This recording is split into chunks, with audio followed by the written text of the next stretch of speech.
देखिए, वो शायद भूल गए कि ये बिहार लोकतंत्र की जननी की भूमि है।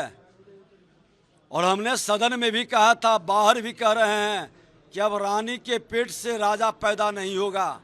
लोकतंत्र का जो सच्चा सेवक होगा, सच्चा सिपाही होगा, वही राजगद्दी पर बैठेगा। और इन्होंने जो खेला शुरू किया था, पड़ गए झमेला में। आज आप ये चले थे दूसरे विधायक को तोड़ने के लिए, लोभ प्रलोभन देने के लिए।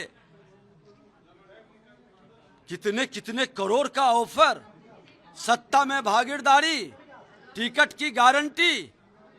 आपके विधायक क्यों आपको छोड़ के आया? समीक्षा करो। आपके समाज का 6 बार के विधायक थे, क्यों नहीं रुक पाया? कोई पहले से उसके बारे में चर्चा नहीं थी? हमने तो सदन में बात किया और हमने सदन में आग्रह किया कि बंधुआ मजदूर के तरह जो विधायकों को रखता है, ये गुलामी के मानसिकता को तोड़िए और देश के प्रधानमंत्री नरेंद्र मोदी जी का विकसित भारत, विकसित बिहार के साथ चलिए। और लोग आगे 3-3 लोग आगे उनके दल से, वो चले थे खेला करने। और भी आएंगे क्या सर आने वाले वक्त में? बहुत लोग की इच्छा है कि हम देश के प्रधानमंत्री नरेंद्र मोदी जी के नेतृत्व में चलें। लोगों की इच्छा है कि बिहार अब जातीय उन्माद से नहीं चलेगा। जातीय जहर के लहर के कहर को बिहार बहुत झेला है। अब बिहार के प्रतिभा, बिहार के गौरवशाली इतिहास को फिर से पुनर्जागृत करने के लिए हर समाज के, हर दल के लोग देश के प्रधानमंत्री नरेंद्र मोदी जी के नेतृत्व में आगे बढ़ेगा। विपक्ष कह रहा था कि बिहार को क्या मिल रहा है केंद्र सरकार की तरफ से, लेकिन मोदी जी का भी दौरा हो रहा है और कई सारी योजनाएं जो हैं बिहार को आने वाले वक्त में क्या दी जा रही है?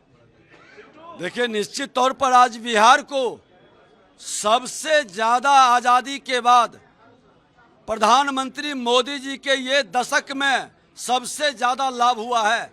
बिहार के हर गरीब, हर क्षेत्र, जो 4 जाति की उन्होंने घोषणा किया, गरीब का, युवा का, किसान का और नारी का, ये चारों जाति ज्ञान हर बिहारी के मन के अंदर उत्पन्न हो चुका है कि ये लोग सिर्फ लड़ाता है, जाति को लड़ा के सत्ता प्राप्त करता है। अब हमको बिहार को आगे बढ़ाना है, बिहार के भविष्य को आगे बढ़ाना है।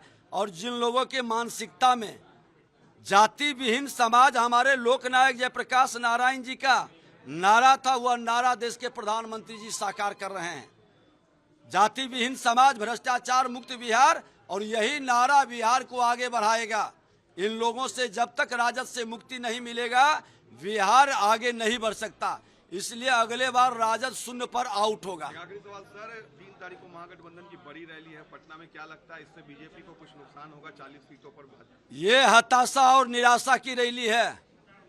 अरे सत्ता लोलुपता के लिए गर्दन पर हाथ धर धर करके आपके मंत्री को हटा दिया और सत्ता के लिए आपने समझौता करते रहा।